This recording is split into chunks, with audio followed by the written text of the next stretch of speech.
گارد ساحلی ایتالیا میگوید در 24 ساعت گذشته حدود 1000 مهاجر غیرقانونی را از آبهای بین ساحل شمال آفریقا و جزیره سیسیل این کشور نجات داده است.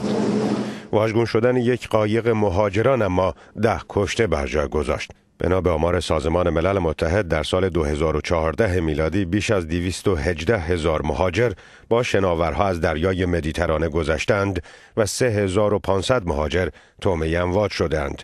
اما حدود 1000 مهاجر خوششانس نجات یافته اخیر به 3 بندر جزیره سیسیل ایتالیا منتقل شدند.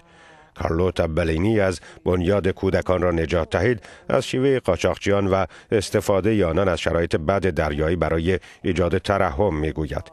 بلینی میگوید قاچاقچیان به تازگی برای مثال در لیبی با تهدید اسلحه از مهاجران خواستند تا به قایق بپرند. این در حالی است که آنها میدانستند شرایط آب و هوایی واقعا وحشتناک است. بسیاری از مهاجران آفریقایی، لیبیایی، سوری، فلسطینی یا تونسی یا جنگ و درگیری می‌گریزند یا از فقر و بیکاری و مدینه فاضله خود را در اروپای غربی می‌بینند، حداقل پیش از آن که قدم به ساحل آن بگذارند.